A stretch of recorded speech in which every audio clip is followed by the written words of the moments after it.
Hi ಎಲ್ರಿಗೂ ನಮಸ್ಕಾರ. ಎಲ್ರು ಹೇಗಿದ್ದೀರಾ? ಐ ಹೋಪ್ ನೀವೆಲ್ಲ ಚೆನ್ನಾಗಿದ್ದೀರಾ ಅಂತ ಅನ್ಕೊಂಡಿದೀನಿ. ಸೊ ಫಸ್ಟ್ ಹೇಳ್ಬಿಡ್ತೀನಿ, ಇನ್ನು ಯಾರೆಲ್ಲ ನನ್ನ ಚಾನಲ್ ನ ನೋಡಿಲ್ಲ, ಸಬ್ಸ್ಕ್ರೈಬ್ ಮಾಡಿಲ್ಲ ಅಂದ್ರೆ ಪ್ಲೀಸ್ ಸಬ್ಸ್ಕ್ರೈಬ್ ಮಾಡಿ, ಲೈಕ್ ಮಾಡಿ, ಶೇರ್ ಮಾಡಿ, ಹಾಗೆ ಕಮೆಂಟ್ ಕೂಡ ಮಾಡಿ. ನಿಮ್ ಕಡೆಯಿಂದ ಏನಾದ್ರು ಸಜೆಷನ್ಸ್ ಇದ್ರೆ ಅದನ್ನ ನನ್ಗೆ ಕೊಡಿ, ನಾನು ಅದನ್ನ ಫಾಲೋ ಮಾಡಕ್ಕೆ ಟ್ರೈ ಮಾಡ್ತೀನಿ. ಇವಾಗ ನನ್ಗೆ ತುಂಬಾ ದಿನ ಆಗಿತ್ತು ವ್ಲಾಗ್ ಮಾಡಿ, ನನ್ಗೆ ತುಂಬಾನೇ ಗ್ಯಾಪ್ ಆಗ್ಬಿಟ್ಟಿತ್ತು. ರೀಸನ್ ಏನಪ್ಪಾ ಅಂದ್ರೆ ನನ್ನ ವರ್ಕ್ ಬಿಸಿ ಅಷ್ಟೇ, ಬೇರೆ ಏನು ರೀಸನ್ ಇಲ್ಲ. ಸೊ ಇವತ್ತು ಸಂಡೇ ಪ್ಲಸ್ ನನ್ನ ಡೇ ಕೂಡ ಆಫ್ ಇದೆ. ಅಮ್ಮ ಕೂಡ ಮನೇಲಿಲ್ಲ, ಅಪ್ಪ ಚೆನ್ನಾಗಿ ನಿದ್ರೆ ಹೊಡಿತಾ ಇದಾರೆ. ಅದಕ್ಕೆ ತುಂಬಾ ಫ್ರೀ ಇದ್ದೆ ಅಂತ ಹೇಳಿ ಮನೆ ಕೆಲಸ ಎಲ್ಲ ಕಂಪ್ಲೀಟ್ ಮಾಡಿ ಇವಾಗ ಫ್ರೆಶ್ ಅಪ್ ಆಗಿ ಕಿಚನ್ ಕಡೆ ಬಂದಿದ್ದೀನಿ.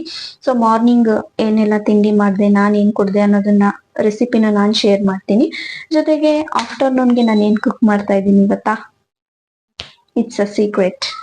ಅದನ್ನ ನಾನು ನಿಮ್ಗೆ ವಿಡಿಯೋದಲ್ಲೇ ತೋರಿಸ್ಬೇಕು ಅಂತ ಅನ್ಕೊಂಡಿದೀನಿ. ಸೊ ತುಂಬಾ ಜನ ನನ್ಗೆ ರೇಗಿಸ್ತಾರೆ, ನಿಮ್ಗೆ ಕುಕ್ ಮಾಡಕ್ ಬರಲ್ಲ ಅಂತ.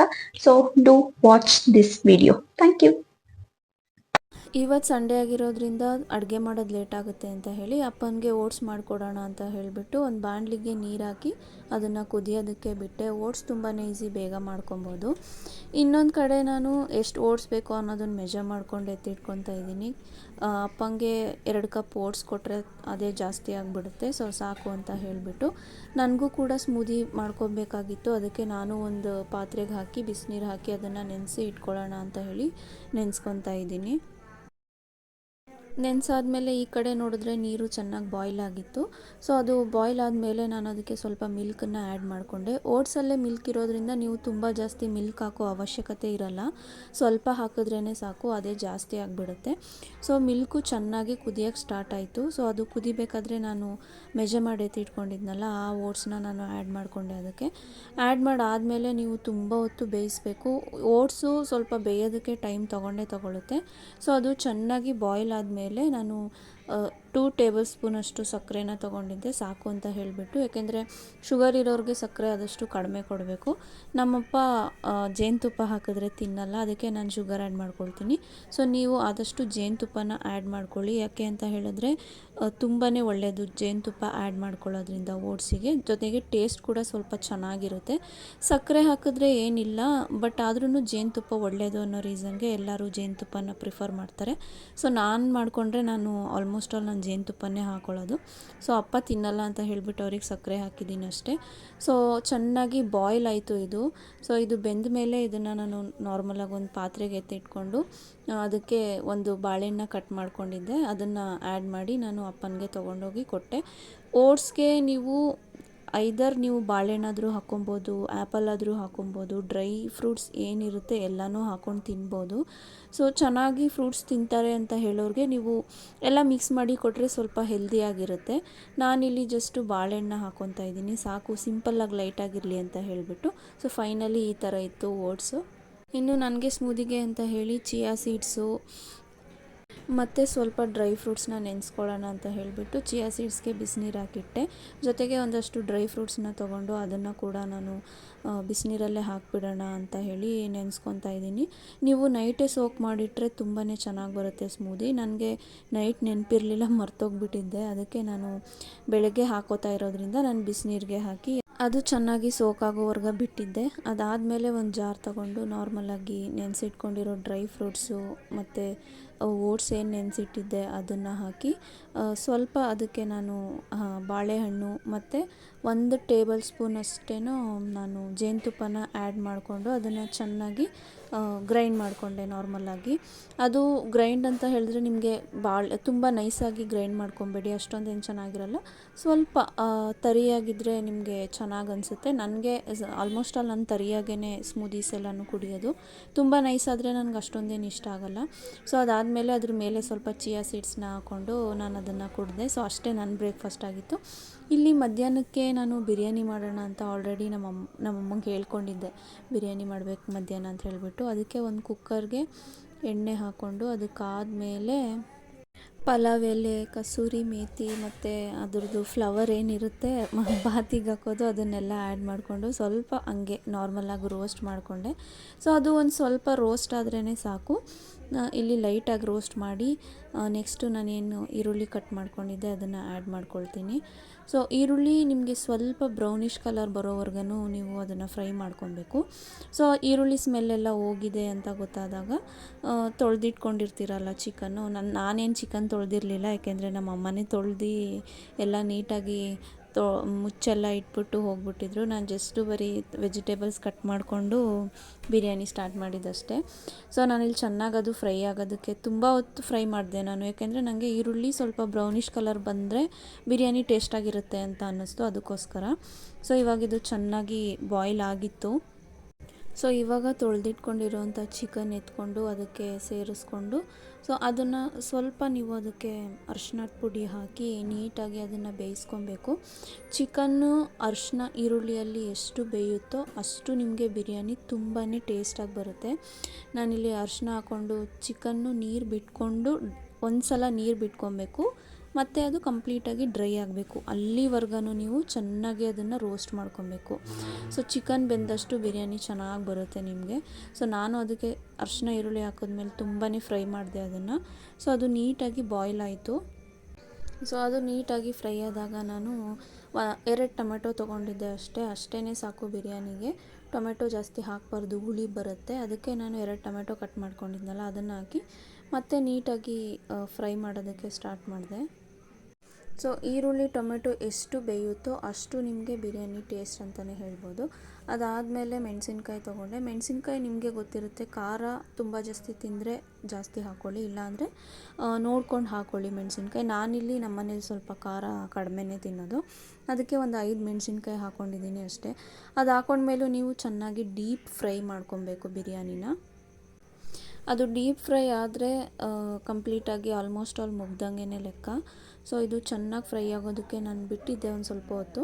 ಅದಾದಮೇಲೆ ನಾನು ಪುದೀನ ಮತ್ತು ಕೊತ್ತಂಬರಿ ಸೊಪ್ಪು ಏನು ಕಟ್ ಮಾಡ್ಕೊಂಡಿದ್ದೀನಿ ಅದನ್ನು ಆ್ಯಡ್ ಮಾಡ್ಕೊಳ್ತಾ ಇದ್ದೀನಿ ಇದಕ್ಕೆ. ಸೊ ಅದು ಆ್ಯಡ್ ಆದಮೇಲೆ ನೀವು ಚೆನ್ನಾಗಿ ನೀಟಾಗಿ ಎಲ್ಲನೂ ಒಂದೇ ಥರ ಮಿಕ್ಸ್ ಮಾಡ್ಕೊಬೇಕು. ತರಕಾರಿ ಎಲ್ಲ ಚೆನ್ನಾಗಿ ಬೆಂದ್ಕೊಂಡಿತ್ತು. ಇವಾಗ ನಾನು ಲಾಸ್ಟಲ್ಲಿ ಶುಂಠಿ ಬೆಳ್ಳುಳ್ಳಿ ಪೇಸ್ಟ್ ಹಾಕಿ ನೀಟಾಗಿ ಮಿಕ್ಸ್ ಮಾಡಿಕೊಂಡು ಚಿಕನ್ ಬೇಯಲಿ ಅಂತ ಸ್ವಲ್ಪ ಸಾಲ್ಟ್ ಹಾಕಿದ್ದೆ. ಜೊತೆಗೆ 1 ಟೇಬಲ್ ಸ್ಪೂನಷ್ಟು ಧನಿಯಾ, ಚಿಲ್ಲಿ, ಬಿರಿಯಾನಿ ಪೌಡರ್ ಮತ್ತು ಗರಂ ಮಸಾಲ ಇಷ್ಟನ್ನು ಮಿಕ್ಸ್ ಮಾಡಿ ಇಟ್ಟಿದ್ದೆ. ಸೊ ಅದನ್ನು ಕೂಡ ಆ್ಯಡ್ ಮಾಡಿಕೊಂಡೆ. ಶುಂಠಿ ಬೆಳ್ಳುಳ್ಳಿ ಪೇಸ್ಟ್ ಹಾಕಿ ಸ್ವಲ್ಪ ಫ್ರೈ ಆದಮೇಲೆ ಅದನ್ನು ಆ್ಯಡ್ ಮಾಡ್ಕೊಬೇಕು, ಇಲ್ಲಾಂದರೆ ನಿಮಗೆ ಸ್ಮೆಲ್ ಹಾಗೆ ಇರುತ್ತೆ ಶುಂಠಿ ಬೆಳ್ಳುಳ್ಳಿ ಪೇಸ್ಟ್ ಏನು ಹಾಕಿರ್ತೀರ ಅದು. ಸೊ ನಾನು ಅದು ಸ್ವಲ್ಪ ರೋಸ್ಟ್ ಆದಮೇಲೆ ಇದನ್ನು ಆ್ಯಡ್ ಮಾಡಿಕೊಂಡು ನೀಟಾಗಿ ಅದನ್ನು ಮಿಕ್ಸ್ ಮಾಡಿಕೊಂಡೆ. ಅಂದರೆ ಚಿಕನ್ಗೆ ಎಲ್ಲದಕ್ಕೂ ಆಗೋ ಥರ ನೀಟಾಗಿ ನೀವು ಡೀಪ್ ಫ್ರೈ ಮಾಡ್ಕೊಬೇಕು. ಸೊ ನೀವು ಮಸಾಲ ಪೌಡರ್ಸ್ ಎಲ್ಲ ಹಾಕಿದ್ಮೇಲೆ ಸ್ವಲ್ಪ ಜಾಸ್ತಿ ಹೊತ್ತೇ ಬೇಯಿಸ್ಬೇಕಾಗತ್ತೆ ಚಿಕನನ್ನು. ಸೊ ಆವಾಗ ಅದು ನೀಟಾಗಿ ಮಸಾಲೆ ಎಲ್ಲ ಚಿಕನ್ಗೆ ಹಿಡ್ಕೊಳ್ಳುತ್ತೆ. ಜೊತೆಗೆ ನಾನು ಸ್ವಲ್ಪ ಸಾಲ್ಟ್ ಕೂಡ ಹಾಕಿದ್ದೆ ಅಲ್ವಾ, ಸೊ ಎಲ್ಲ ಮಿಕ್ಸ್ ಆಗಲಿ ಅಂತ ಹೇಳಿಬಿಟ್ಟು ನಾನು ಚೆನ್ನಾಗಿ ಫ್ರೈ ಮಾಡ್ಕೊತಾ ಇದ್ದೀನಿ ಇಲ್ಲಿ. ಬಿರಿಯಾನಿಗೆ ಮೊಸರು ಹಾಕಲೇಬೇಕು, ಅದು ಹಾಕಿದ್ರೇ ಅದರದ್ದು ಟೇಸ್ಟ್ ತುಂಬಾ ಚೆನ್ನಾಗಿ ಬರುತ್ತೆ. ನಾನಿಲ್ಲಿ 1 ಕಪ್ ಮೊಸರಿಗೆ ಚಿಲ್ಲಿ ಪೌಡರ್ ಮತ್ತು ಗರಂ ಮಸಾಲ ಹಾಕಿ ಮಿಕ್ಸ್ ಮಾಡಿ ಇಟ್ಕೊಂಡಿದ್ದೆ ಆಲ್ರೆಡಿ. ಸೊ ಅದನ್ನು ಕೂಡ ಬೇಯ್ತಾ ಇರೋ ಚಿಕನ್ಗೆ ಆ್ಯಡ್ ಮಾಡಿಕೊಂಡು ಸ್ವಲ್ಪ ನೀಟಾಗಿ ಮಿಕ್ಸ್ ಮಾಡಿಕೊಂಡೆ. ಸೊ ಮೊಸರು ಹಾಕಲ್ಲ ಅಂತ ಹೇಳೋರು ನೀರು ಹಾಕಿ ಅದನ್ನು ಕುದಿಯೋದಕ್ಕೆ ಬಿಡ್ತಾರೆ, ನಾನು ಬೇಡ ಅಂತ ಹೇಳಿ ನಾನು ಮೊಸರು ಆ್ಯಡ್ ಮಾಡಿಕೊಂಡೆ. ಸೊ ಇಲ್ಲಿ ಈ ಲೋಟದಲ್ಲಿ ನಾನು 2 ಲೋಟದಷ್ಟು ಅಕ್ಕಿನ ನೆನೆಸಿಟ್ಟಿದ್ದೆ. ಅದಕ್ಕೆ 1:2 ರೇಷಿಯೋದಲ್ಲಿ ನಾನು ಬಿರಿಯಾನಿಗೆ ನೀರನ್ನ ಆ್ಯಡ್ ಮಾಡಿಕೊಂಡೆ. ನೀವು ಬಿರಿಯಾನಿ ಮಾಡೋದು ಒಂದು 1/2 ಅವರ್ ಮುಂಚೆ ರೈಸ್ನ ನೆನೆಸಿಟ್ಕೊಂಡ್ರೆ ಅದು ತುಂಬಾ ಚೆನ್ನಾಗಿರುತ್ತೆ, ಯಾಕೆಂದರೆ ರೈಸು ನೆಂದಷ್ಟು ಬಿರಿಯಾನಿ ಟೇಸ್ಟ್ ಜಾಸ್ತಿ. ಸೊ ಆಲ್ರೆಡಿ ರೈಸೆಲ್ಲ ನೆಂದಿತ್ತು. ಸೊ ನೀರು ಕುದಿಯೋಕ್ಕೆ ಸ್ಟಾರ್ಟ್ ಆಯಿತು, ಆವಾಗ ನಾನು ರೈಸನ್ನು ಆ್ಯಡ್ ಮಾಡಿಕೊಂಡೆ. ಲಾಸ್ಟಲ್ಲಿ ನೀವು ರುಚಿಗೆ ತಕ್ಕಷ್ಟು ಉಪ್ಪು ಹಾಕ್ಕೊಂಡು 3 ವಿಷಲ್ ಹೊಡ್ಸಿದ್ರೆ ಬಿರಿಯಾನಿ ರೆಡಿನೇ ಆಗೋಗ್ಬಿಡುತ್ತೆ. ಈ ಕಡೆ ನಾನು ಗ್ರೇವಿಗೆ ಅಂತ ಹೇಳಿ ಶುಂಠಿ, ಬೆಳ್ಳುಳ್ಳಿ, ಲವಂಗ, ಗ್ರೀನ್ ಚಿಲ್ಲಿ, ಪುದೀನ ಮತ್ತು ಕೊತ್ತಂಬರಿ ಸೊಪ್ಪು ಜೊತೆಗೆ ಒಂದು ಸ್ವಲ್ಪ ನೀರು ಹಾಕ್ಕೊಂಡು ತರ್ತರಿಯಾಗಿ ಪೇಸ್ಟನ್ನು ಮಾಡಿಕೊಂಡೆ. ಬಿರಿಯಾನಿಗೆ ಗ್ರೇವಿ ಇದ್ದರೆ ಚೆನ್ನಾಗಿರುತ್ತೆ ಅಂತ ನನಗನ್ನಿಸ್ತು. ಅದಕ್ಕೆ ಒಂದು ಬಾಣಲಿಗೆ ಆನಿಯನ್ ಹಾಕಿ ಅದು ಸ್ವಲ್ಪ ಬ್ರೌನಿಷ್ ಬರೋವರೆಗೂ ಡೀಪ್ ಫ್ರೈ ಮಾಡಿಕೊಂಡು, ಅದಾದಮೇಲೆ ನಾನು ನನಗೆ ಅಂತ ಒಂದು 6-7 ಪೀಸ್ ಎತ್ತಿಟ್ಕೊಂಡಿದ್ದೆ ಗ್ರೇವಿ ಮಾಡೋದಕ್ಕೆ ಅಂತ. ಈರುಳ್ಳಿ ಬೆಂದ ಮೇಲೆ ಅದನ್ನು ನಾನು ಚಿಕನ್ನ ಸೇರಿಸ್ಕೊಂಡು ಜೊತೆಗೆ ಒಂದು ಸ್ವಲ್ಪ ಅರಿಶಿನ ಪುಡಿ ಹಾಕ್ಕೊಂಡು ಅದನ್ನು ಕೂಡ ನೀಟಾಗಿ ಬೇಯಿಸ್ಕೊಂಡೆ.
ಚಿಕನ್ನು, ಈರುಳ್ಳಿ, ಟೊಮೆಟೊ, ಎಣ್ಣೆ ಎಲ್ಲ ಹಾಕಿ ಡೀಪಾಗಿ ಫ್ರೈ ಮಾಡ್ಕೊಂಡಾದಮೇಲೆ ನಾವು ಅದಕ್ಕೆ ಸ್ವಲ್ಪ ಚಿಕನ್ ಮಸಾಲ ಪೌಡರ್ನ ಹಾಕ್ಕೊಂಡು ನೀಟಾಗಿ ಫ್ರೈ ಮಾಡ್ಕೊಬೇಕು. ನಾನಿಲ್ಲಿ ಚಿಕನ್ನ ಸ್ವಲ್ಪ ಜಾಸ್ತಿ ಬೇಯೋದಕ್ಕೆ ಬಿಟ್ಟೆ, ಯಾಕೆಂದರೆ ನಾನು ಕೂಗಿಸ್ಕೊತಾ ಇಲ್ಲ ಬಾಣಲಿಲಿ ಮಾಡ್ತಿರೋದ್ರಿಂದ. ಅದಾದಮೇಲೆ ನಾನು ರುಬ್ಬಿರೋ ಅಂಥ ಪೇಸ್ಟ್ ಏನಿತ್ತು ಅದನ್ನು ಹಾಕ್ಕೊಂಡು ಗ್ರೇವಿ ಒಂದು ಕನ್ಸಿಸ್ಟೆನ್ಸಿಗೆ ಬರೋವರೆಗೂ ಕೂಡ ನಾನು ಅದನ್ನು ಮಿಕ್ಸ್ ಮಾಡ್ತಾ ಹೋದೆ. ಅಂದರೆ ಅದು ನಿಮಗೆ ಗೊತ್ತಾಗ್ಬಿಡುತ್ತೆ ಎಷ್ಟು ಕನ್ಸಿಸ್ಟೆನ್ಸಿ ಬೇಕು ಅಂತ. ಅಂದರೆ ನಿಮ್ಗೆ ತೆಳ್ಳ ಬೇಕು ಅಂದರೆ ಸ್ವಲ್ಪ ವಾಟರ್ ಕೂಡ ಆ್ಯಡ್ ಮಾಡ್ಕೊಬೋದು. ಇಲ್ಲ ನಾನು ಗ್ರೇವಿ ಸ್ವಲ್ಪ ತಿಕ್ಕಾಗಿರಬೇಕು ನನಗೆ ಅಂತ ಅಂದರೆ ನೀವು ಏನೂ ಆ್ಯಡ್ ಮಾಡ್ಕೊಳ್ಳೋ ಅವಶ್ಯಕತೆ ಇಲ್ಲ. ನಾನಿಲ್ಲಿ ಏನೂ ಆ್ಯಡ್ ಮಾಡ್ಕೊಳ್ಳಿಲ್ಲ, ಬಿಕಾಸ್ ಸಾಕು ಅನ್ನಿಸ್ತು ನನಗೆ. ಸ್ವಲ್ಪ ತಿಕ್ಕಾಗಿದ್ದರೆ ನಂಗೆ ತುಂಬ ಇಷ್ಟ ಆಗುತ್ತೆ, ಆ ಕಾರಣಕ್ಕೆ. ಸೊ ಬಿರಿಯಾನಿ ಜೊತೆ ತುಂಬಾ ಸೂಪರಾಗಿತ್ತು ಗ್ರೇವಿ. ನಾನು ಆಚೆ ಹೋಗಬೇಕಿತ್ತು, ಬರೋ ಅಷ್ಟರಲ್ಲಿ ಅಮ್ಮ ಓಪನ್ ಮಾಡಿ ತಿಂದುಬಿಟ್ಟಿದ್ರು. ನೋಡಿ, ನಾನು ಆಚೆ ಹೋಗಬೇಕು ಅಂತ ಹೇಳಿದ್ನಲ್ಲ, ಇವ್ರ ಜೊತೆಲೇ ಹೋಗೋ ಪ್ಲ್ಯಾನ್ ಇದ್ದಿದ್ದು. ಇವಳು ಹರ್ಷಿತಾ ಅಂತ. ಸೊ ನಮಗೆ ಅಂತ ಜಾಸ್ತಿ ಫ್ರೆಂಡ್ಸ್ ಅಂತ ಏನೂ ಇಲ್ಲ, ನಾವಿರೋ ಒಂದಷ್ಟು ಫ್ರೆಂಡ್ಸೇ ತುಂಬ ಕ್ಲೋಸ್ ಆಗಿರ್ತೀವಿ. ಸೊ ಇನ್ನೊಬ್ಳು ಫ್ರೆಂಡ್ ಬರ್ತಾಯಿದ್ಲು, ಸೊ ಅವಳನ್ನ ಮೀಟ್ ಮಾಡೋದಕ್ಕೆ ಅಂತ ನಾನು ಹರ್ಷಿತಾ ರೆಡಿಯಾಗಿ ಹೋದ್ವಿ. ಅಲ್ಲಿ ಅವಳು ಅವ್ರದ್ದು ಮನೆ ಕೆಲಸ ಏನೋ ಇತ್ತು ಅಂತ ಹೇಳಿ ಬಂದಿದ್ಲು. ಸೊ ನಮಗೋಸ್ಕರ ವೆಯ್ಟ್ ಮಾಡ್ತಾಯಿದ್ಲು ಅವಳು. ಇವಳದು ಕೂಡ ಚಾನಲ್ ಇದೆ, ಯೂಟ್ಯೂಬ್ ಚಾನಲ್, ನೀವು ನೋಡಿ. ಇನ್ನೂ ಯಾರ್ಯಾರು ಸಬ್ಸ್ಕ್ರೈಬ್ ಮಾಡಿಲ್ಲ ಮಾಡ್ಕೊಳ್ಳಿ. ಸೊ ಇನ್ನೊಬ್ಬರು ಗೆಸ್ಟನ್ನು ನಾವು ನಿಮಗೆ ತೋರಿಸ್ತೀವಿ. ಸೊ ಅವಳು ಇರೋ ಸ್ಪಾಟಿಗೆ ನಾವು ಬಂದ್ವಿ. ಅಲ್ಲಿ ರೆಡ್ ಡ್ರೆಸ್ ಹಾಕ್ಕೊಂಡು ಬರ್ತಾ ಇದ್ದಾಳೆ ನೋಡಿ, ಅವಳೇ ಶ್ವೇತಾ ಅಂತ ಹೇಳಿಬಿಟ್ಟು. ಅವಳು ನನ್ನ ಇನ್ನೊಂದು ಫ್ರೆಂಡು, ಅವಳದು ಕೂಡ ಯೂಟ್ಯೂಬ್ ಚಾನಲ್ ಇದೆ. ಸೊ ಇವರಿಬ್ಬರು ಕೂಡ ಒಳ್ಳೆ ಕಂಟೆಂಟ್ಗಳನ್ನ ಹಾಕ್ತಾರೆ. ನೀವು ಬೇಕಾದರೆ ಒಂದು ಸಲ ಹೋಗ್ಬಿಟ್ಟು ಚೆಕ್ ಮಾಡಿ ನೋಡಿದ್ರೆ ನಿಮಗೆ ಐಡಿಯಾ ಬರುತ್ತೆ ಯಾವ ಥರ ಕಂಟೆಂಟ್ಗಳು ಹಾಕ್ತಾರೆ ಅಂತ ಹೇಳ್ಬಿಟ್ಟು. ಸೊ ತುಂಬ ದಿನ ಆಗಿತ್ತು ಮೀಟ್ ಮಾಡಿ. ಸೊ ಅವಳು ಕಾಲ್ ಮಾಡಿ ಕರೆದ್ಲು, ಅದಕ್ಕೆ ಇಬ್ಬರು ಬಂದ್ವಿ. ಅಲ್ಲಿ ಮನೆಯದು ಏನೋ ಕೆಲಸ ನಡೀತಾ ಇತ್ತು. ನಾವು ಹಿಂಗೆ ಸ್ವಲ್ಪ ಹರಟೆ ಎಲ್ಲ ಹೊಡ್ಕೊಂಡು ಅವ್ರ ಪಾಡಿಗೆ ಅವ್ರು ಕೆಲಸ ಮಾಡಲಿ ಅಂತ ನಾವು ಒಂದು ಕಡೆ ಡಿಸ್ಕಸ್ ಮಾಡ್ತಾ ಕೂತಿದ್ವಿ. ಸುಮ್ಮನೆ ಓಲ್ಡ್ ಮೆಮೊರೀಸ್ ಇರುತ್ತಲ್ವ, ಒಂದಷ್ಟು ಸ್ಕೂಲ್ ಮೆಮೊರೀಸ್, ಅದನ್ನು ಮಾತಾಡಿಕೊಂಡು ಹೀಗೆ. ನಮಗೆ ಹೋಟೆಲಲ್ಲೆಲ್ಲ ತಿನ್ನೋ ಖುಷಿಗಿಂತ ನಾವು ಈ ಥರ ರೋಡಲ್ಲಿ ಕೂತ್ಕೊಂಡು ತಿನ್ನೋ ಖುಷಿನೇ ತುಂಬ ಸಮಾಧಾನ ಕೊಡುತ್ತೆ. ಸೊ ಅದನ್ನು ತಿಂದ್ಕೊಂಡು ಕೆಲಸಗಳಾಗ್ತಾಯಿತ್ತು, ಅದನ್ನು ನೋಡ್ತಾ ಸ್ವಲ್ಪ 3 ಜನ ಟೈಮ್ ಸ್ಪೆಂಡ್ ಮಾಡಿದ್ವಿ. ತುಂಬಾ ಖುಷಿಯಾಯಿತು. ಸೊ ಆಲ್ಮೋಸ್ಟ್ ನಾವು ಒಂದು 2-3 ಅವರ್ಸ್ ಟೈಮ್ ಸ್ಪೆಂಡ್ ಮಾಡಿದ್ವಿ. ಎಲ್ಲ ಬ್ಯುಸಿ ಆಗಿಬಿಟ್ಟಿದ್ವಿ. ಜೊತೆಗೆ ಇನ್ನೊಬ್ಳು ವಿಡಿಯೋ ಕಾಲ್ ಕೂಡ ಮಾಡಿದ್ಲು, ಅವಳನ್ನ ಮಿಸ್ ಮಾಡ್ಕೊಂಡ್ವಿ, ತುಂಬ ಅಂದರೆ ತುಂಬ ಮಿಸ್ ಮಾಡ್ಕೊಂಡ್ವಿ.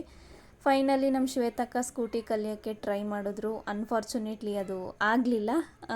ಇಷ್ಟೆಲ್ಲ ಆದಮೇಲೆ ನಾವು ಹೊರಟ್ವಿ. ಸೊ ಸಂಜೆ ವ್ಯೂ ಕೂಡ ಹೇಗಿತ್ತು ಅಂತ ನಾನು ಇದೇ ವಿಡಿಯೋದಲ್ಲಿ ತೋರಿಸ್ತೀನಿ. ಅವಳು ಟ್ರೈ ಮಾಡ್ತಾನೆ ಇದ್ಲು ಸ್ಕೂಟಿ ಕಲಿಬೇಕು ಅಂತ ಅಂದ್ಬಿಟ್ಟು. ಫೈನಲಿ ಹರ್ಷಿತಾನು ಅವಳಿಗೆ ಗೈಡ್ ಮಾಡಿದ್ಲು, ಬಟ್ ಅವಳು ಯಾಕೋ ಬೇಡ ನಾನು ಮಾಡಲ್ಲ ಅಂತ ಹೇಳಿ ಸ್ಟಾಪ್ ಮಾಡಿಬಿಟ್ಲು. ಫೈನಲಿ ಬಾಯ್ ಹೇಳೋ ಟೈಮ್ ಬಂದೇ ಬಿಡ್ತು. ಅವಳಿಗೆ ಬಾಯ್ ಹೇಳಿ ನಾನು ಹರ್ಷಿತಾ ಇಬ್ಬರು ಹೊರಟ್ವಿ. ವ್ಯೂ ಹೀಗಿತ್ತು.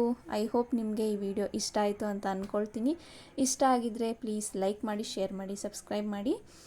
ನನ್ನ ನೆಕ್ಸ್ಟ್ ವ್ಲಾಗಲ್ಲಿ ನಾನು ಸಿಗ್ತೀನಿ. ಏನಾದರೂ ಕಂಟೆಂಟ್ ಇದ್ದರೆ ಸಜೆಸ್ಟ್ ಮಾಡಿ. Thank you all.